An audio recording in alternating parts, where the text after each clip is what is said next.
Welcome, everybody, and thank you for joining us on Pool Deck, the podcast that talks all things in and around the aquatic recreation industry.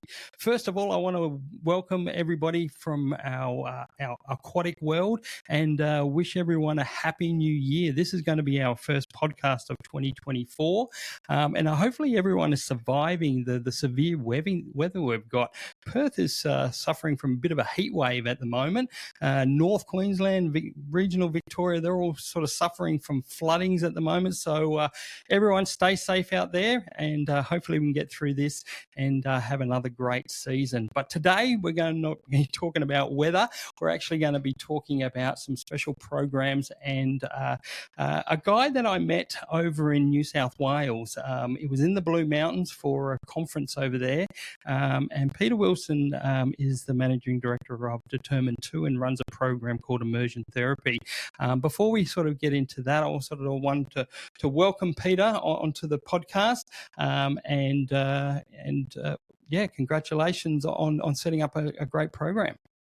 Yep, thanks, Steve. It's good to be here and an honour to be a part of the podcast. We actually had you over for the Lyra Aquatics conference, and that was your first visit to Western Australia and Perth, wasn't it? Yeah, Western Australia and Perth. I didn't see much of Western Australia other than Perth, so I'm much more to come back and explore. I was very impressed. I even did the little tourist bus around town, which was quite fun, the double-decker red bus, and got a bit of a look around the city. But yep. it was a lovely place to live you've got there.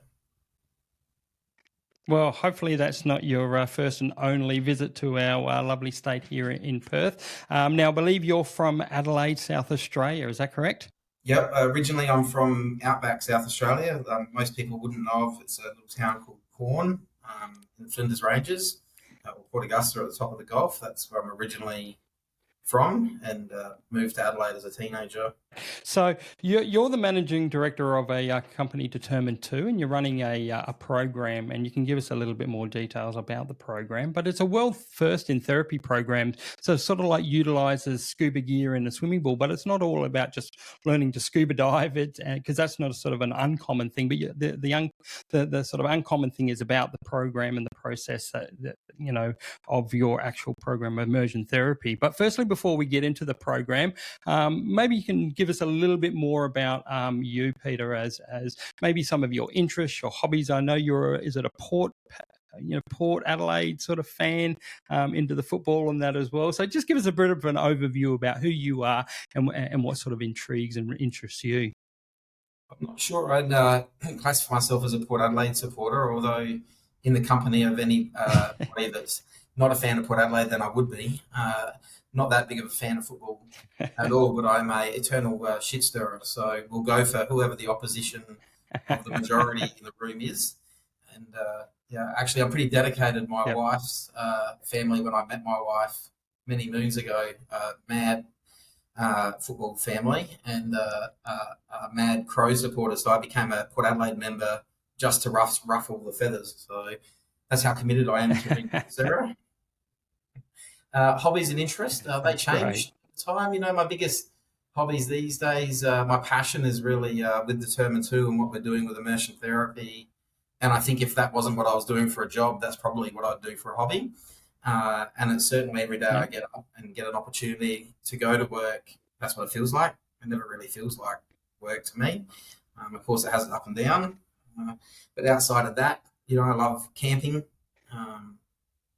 exploring, four-wheel drives, get into a little bit of hunting. My wife and I recently got mountain bikes, and they've been great fun. So I've been hitting some trails on the new fancy mountain bike, and they've been enjoying doing that with my wife. Yeah, so basically, and I know we'll get into that later with the my background and how it all came about with injury and so forth. Riding a push bike for me is challenging. So I've got a fused pelvis, which doesn't really allow the middle of my body to move like somebody who doesn't. And so getting outdoors and exploring is something I've always loved. And after my accident, it became really difficult. And so I've always found ways to do that, and whether that was in a four-wheel drive or on a dirt bike or whatever way that I could do that with a mechanical aid. And more recently, I found mountain bikes which have e-drive, so it's pretty much pedal assist. So you've still got to do all the bicycle stuff, but your pedaling is power assisted, so you don't have that force load through the upper parts of your body, which through the hips, which is where I have my particular issues. And been really getting into that. So it's been great. Oh, that's great. I've actually never heard. I've sort of heard of e-bikes, and I suppose it's just a natural sort of progression there is to go into those sort of things.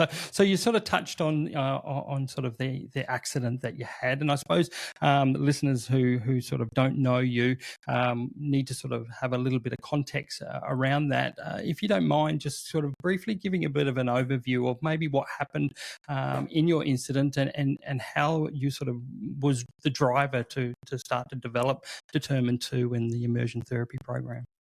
Yeah, I appreciate it for your listeners. We don't want to tie them up for hours, so I will try to keep it brief. But it's not always an easy story to share. So, in 2007, I was living a fairly ordinary life. I was married, 2 young children, and had been working in the industry that I was in for quite some time, almost 10 years, and thought I had my future mapped out, as most 27-year-olds do. One particular day at work, part of my duty was closing up, and I took a motorbike around a block, lost control of the motorbike, and went across a main road without the bike and me separated, and in that travelling was run over by a car and sustained life-threatening catastrophic injuries. It pretty much went through my stomach area. The car caught my leg and broke my pelvis in the middle and split me perinatally, which is basically, without being too graphic, my stomach came out the bottom. So pretty horrific injuries, completely paralysed in the moment from the impact to the spine.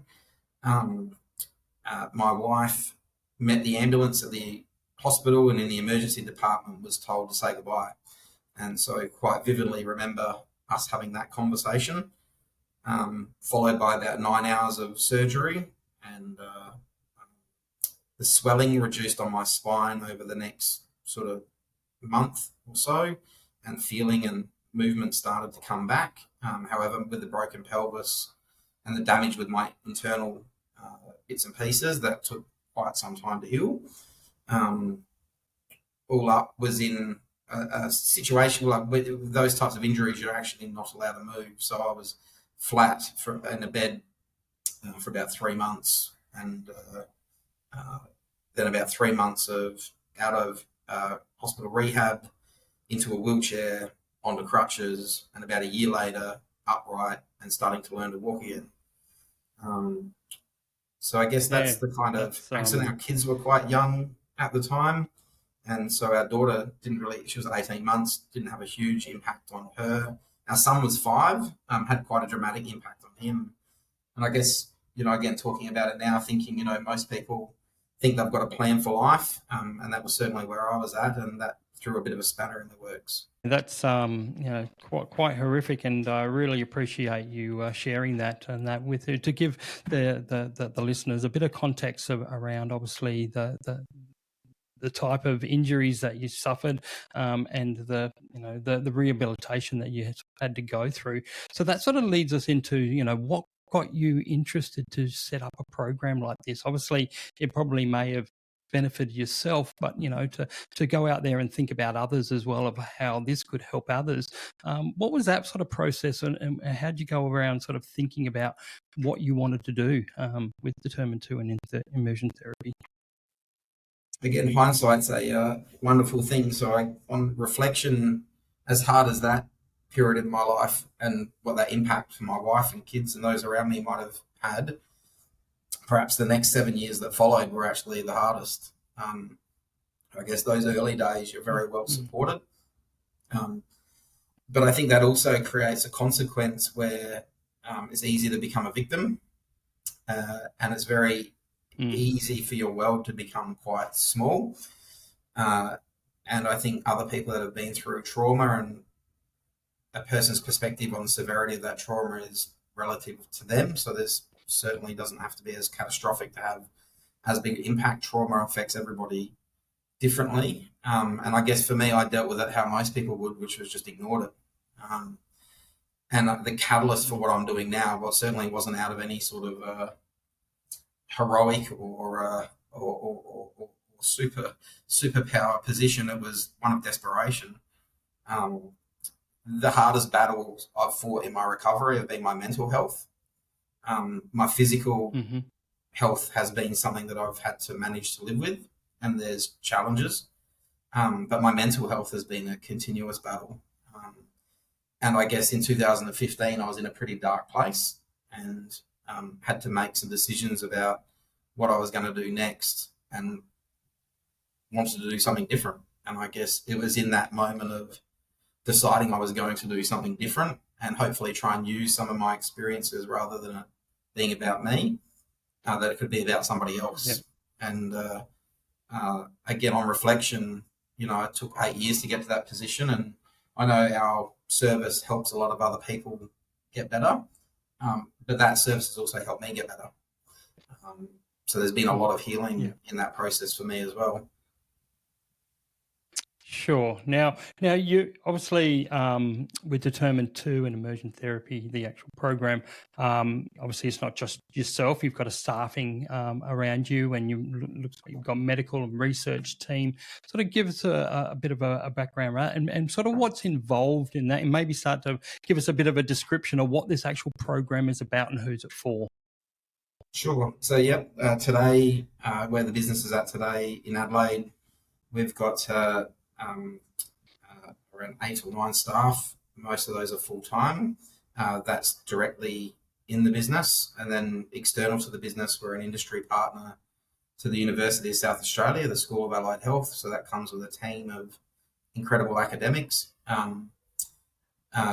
We're also partners with the other universities in South Australia for supporting students coming through our workplace and learning, which is awesome.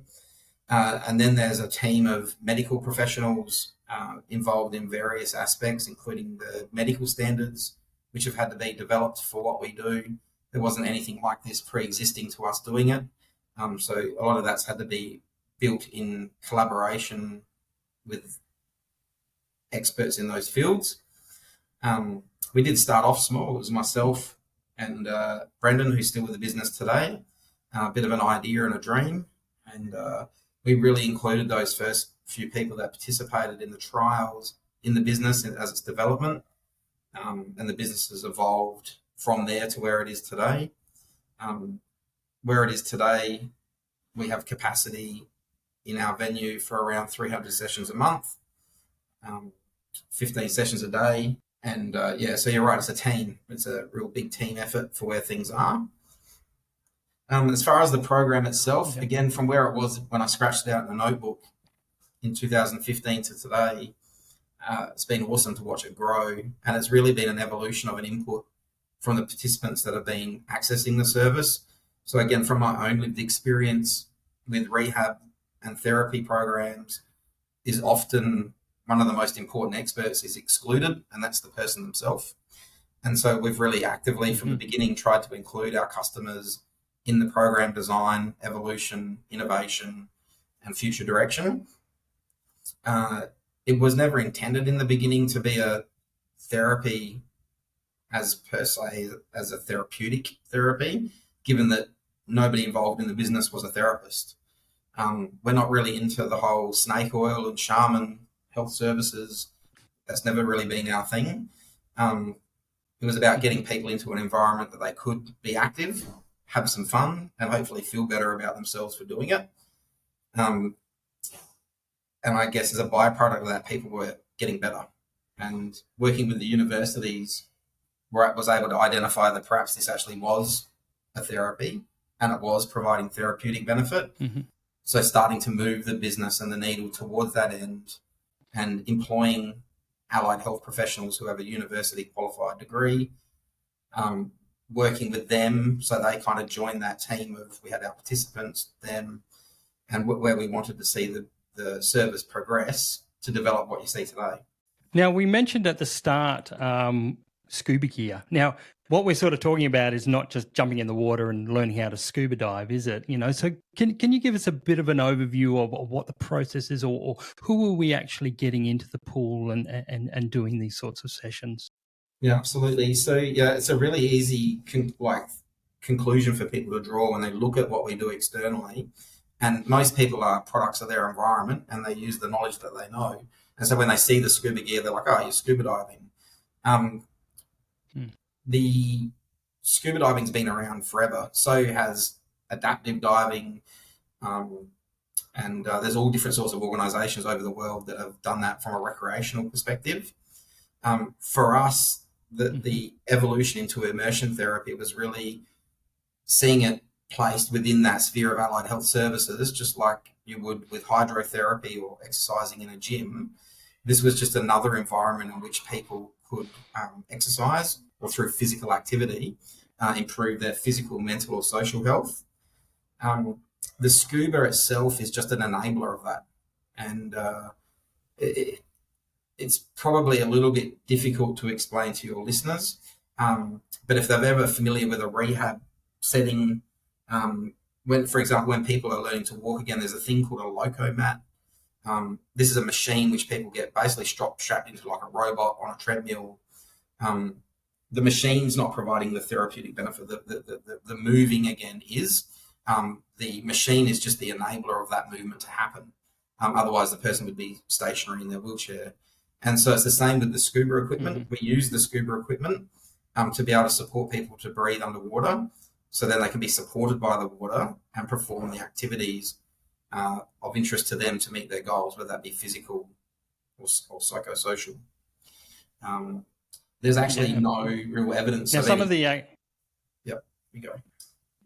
Yeah, so some of these activities that you're doing, I've seen some of the videos, and at the end of the podcast or in the descriptions, we'll certainly put some links in there for some of the viewers who aren't watching this on YouTube to certainly go out and check those out, because there's some really some fun sort of things, because it's not just all about just rehabilitation. It's sort of a social aspect, and to get people out and socializing, but also to have a bit of fun while they're actually rehabilitating. Give us some examples of some of the stuff that you do with them.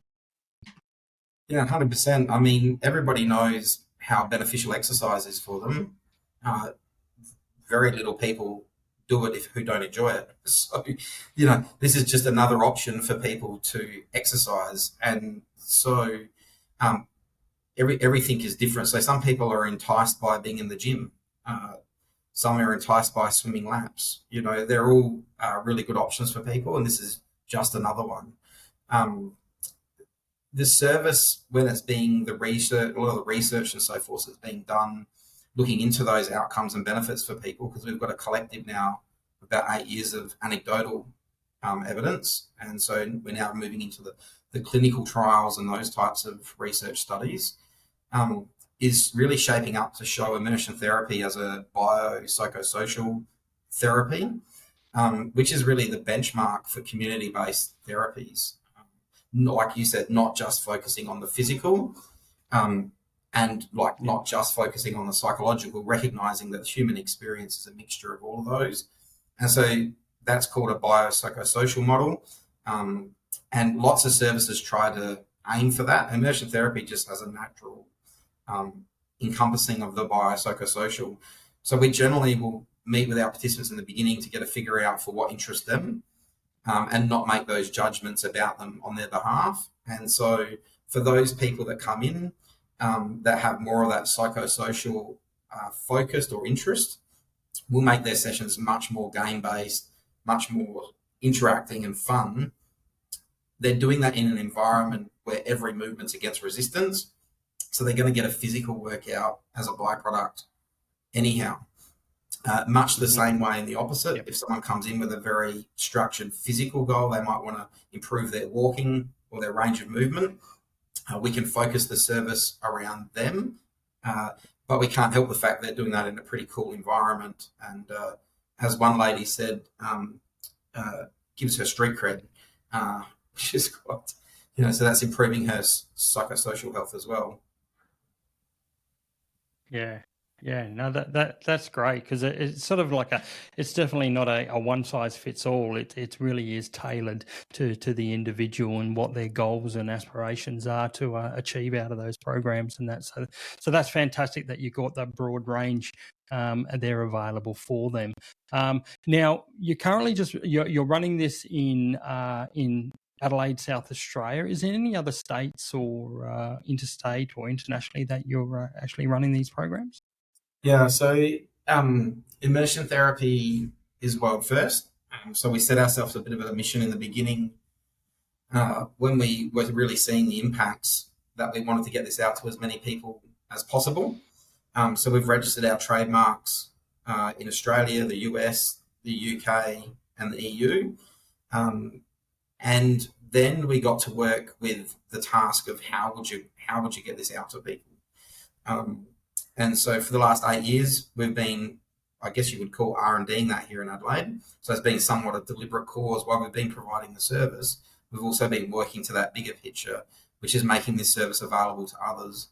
And as you consider with what we do as far as a health service, there's a lot more to doing it than just making it available to people. You have to get the research, you have to have the evidence base, you have to have the accreditations, the qualifications, and insurance, which I'm sure your industry all knows too well about with those things.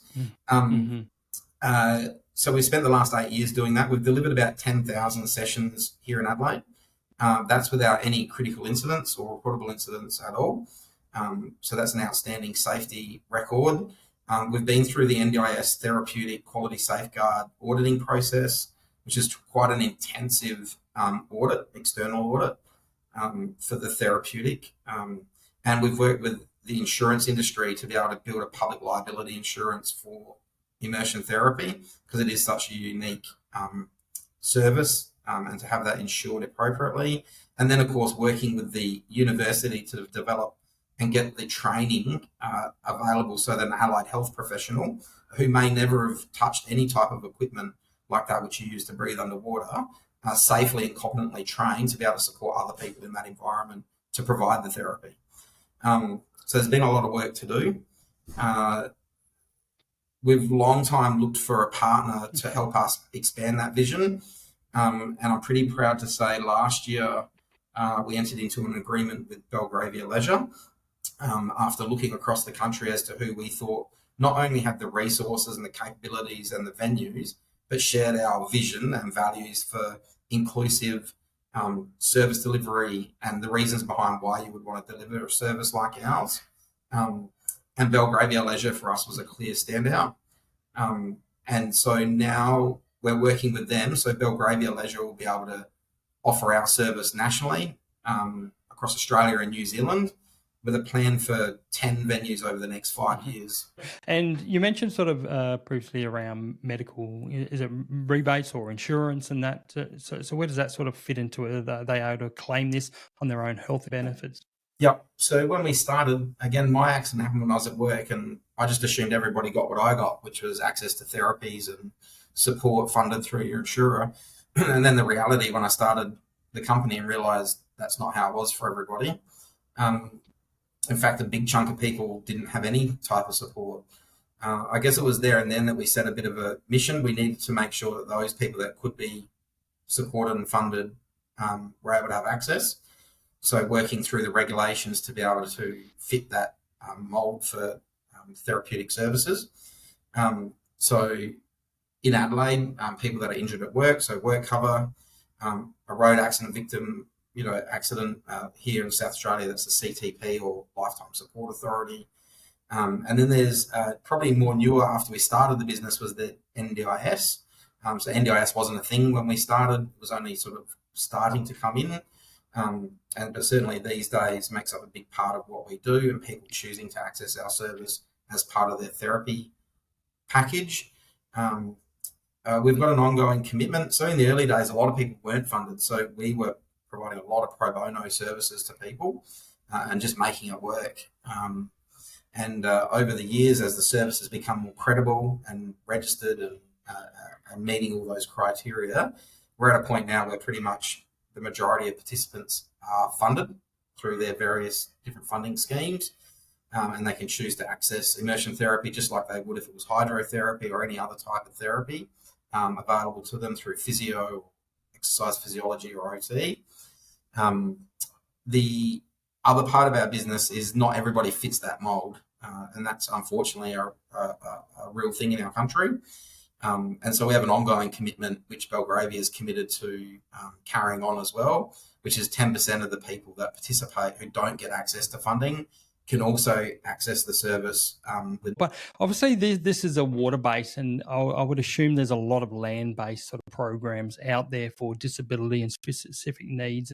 So in your research, did you find, and obviously this coming up to this type of one, was there much else in the way of other aquatic programs that you were aware of that was out there, and how did you sort of want to differ to what was already being done? Yeah, I mean, I think there's lots of aquatic program. I mean, anybody with a sort of physical restriction will talk about the benefits of being in water, and whether that be swimming or aqua class, or water is a liberating, freeing environment. Anybody that, often people with chronic pain talk about that, but then you have people with sensory disability as well, and often in water that helps them feel calm. And a lot of people talk about being water babies. Often they can hold their breath underwater for longer than most people would recommend, just because they love the environment and the sensory hug. And so I guess we can just access that in a different way. And so I don't think any one or the other is better. It's just about people having different choices and opportunities that are right for them.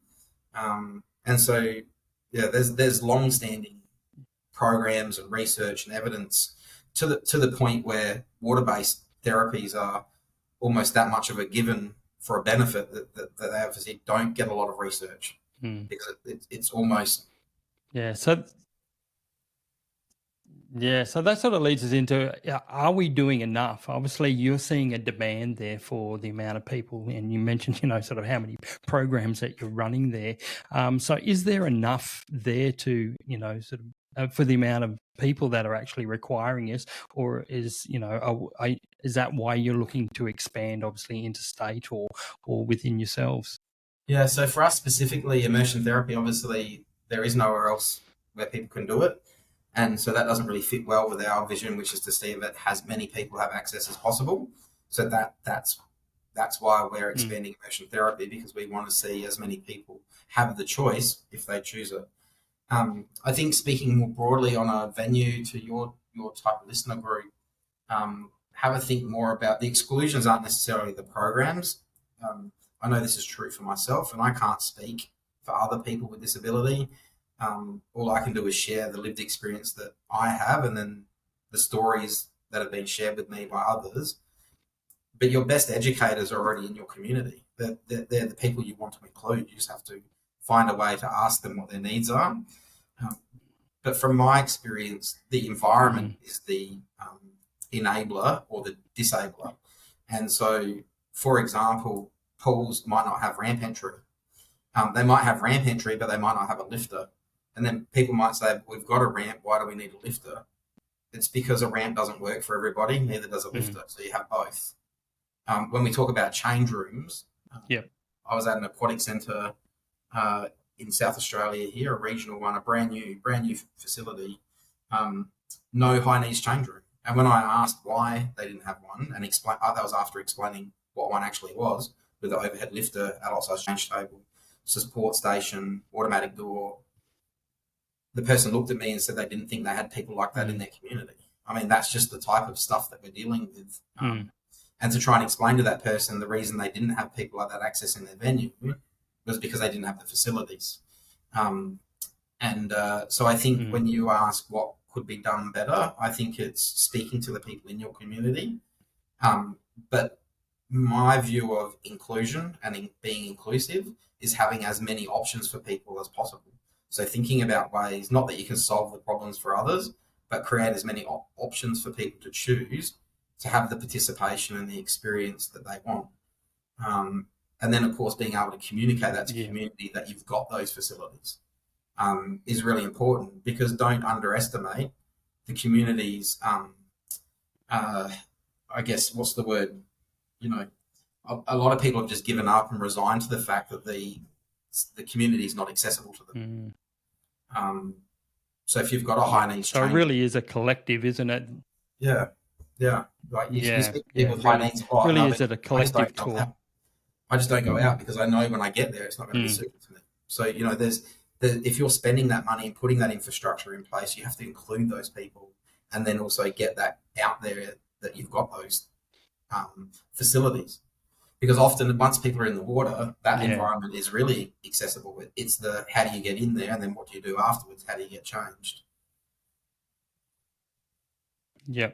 So if our listeners are interested or intrigued to sort of, strive forward, they're wanting to they know they've got some people in the community that would benefit from something like this. So if a facility or group or an individual who wants to sort of get this program up and running, who do they contact? Is it yourselves? Is it Belgravia? What's the process there? Either we've both got websites going. And so if they end up in the wrong place, either of us will redirect them to the right place. So our website is determined2.com.au. So if you want to put that website up for people, there's lots of resources, videos, information available on that website. There's also links over to the Belgravia site. The Belgravia site is immersiontherapy.com.au, and equally information about how to get in contact with them is on there. And vice versa, if you land there and want to find us, you can get to us from there. It's a real partnership. Now Belgravia is, Belgravia is a very well-known management company over east, where we don't have a lot of Belgravia facilities here in Western Australia. Now, if I were to run a program here of that, is it just Belgravia facilities, or is it expanded to other facilities? No, so we're really interested to align the vision of the immersion therapy for all, and that's something that we and us and Belgravia share. And so I think people just need to be patient with that one, knowing that. So we've just started an operation in Melbourne, which is a Belgravia operation. It's the first one outside of Adelaide.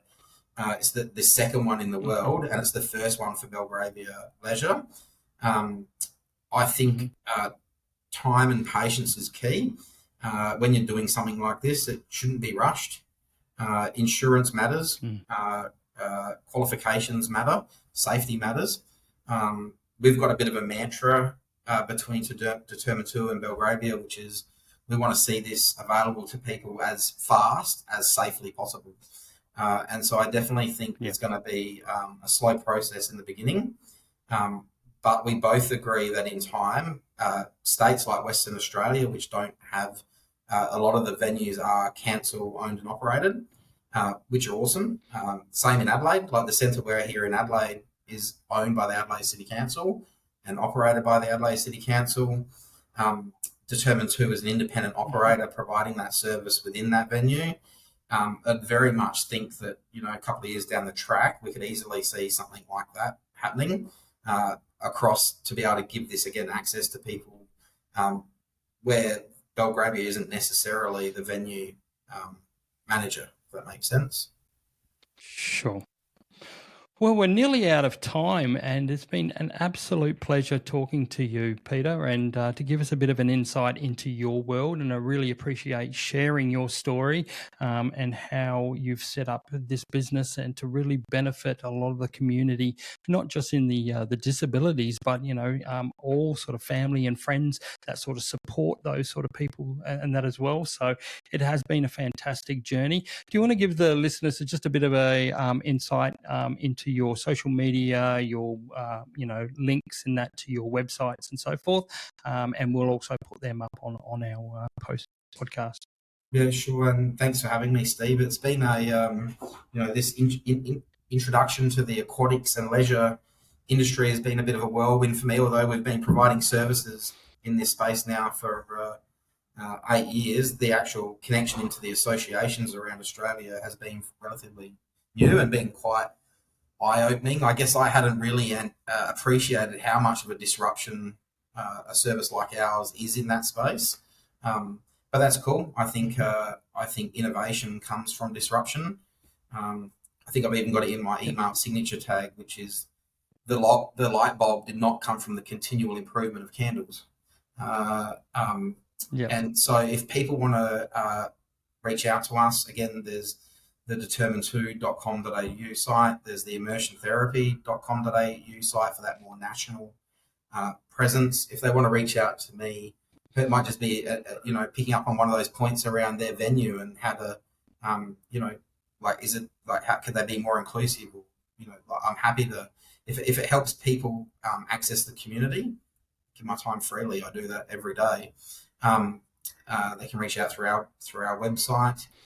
Social medias, we're on all the standard ones, which is Facebook and which is Determined2, and Instagram, which is I think Determined2 Australia, but punch in Determined2, I'm sure you'll find it. And personally, I'm on LinkedIn, which if you're looking for me personally, that's probably the one place there on LinkedIn. We'll put those links and that into the Spodcast directories. If you're watching this on YouTube, it'll also be linked into those website for Facebook, social media, and so forth. So really appreciate your time today. Hopefully everyone gets on board and have a look at this and really spreads the word, whether it's this program or any other program that will sort of build up an inclusion and get those sort of people to the pool, and that because we want all community members to be able to visit our facilities and to benefit not just physically but socially and psychologically. So really appreciate your time, Peter, today. I wish you again a very happy new year, and we look forward to speaking to you again and maybe throughout the year at various other conferences and so. I'd like to sign off today. Thank you very much, Peter, and we hope that everyone has a safe week ahead. So thanks, guys. Thanks, Steve.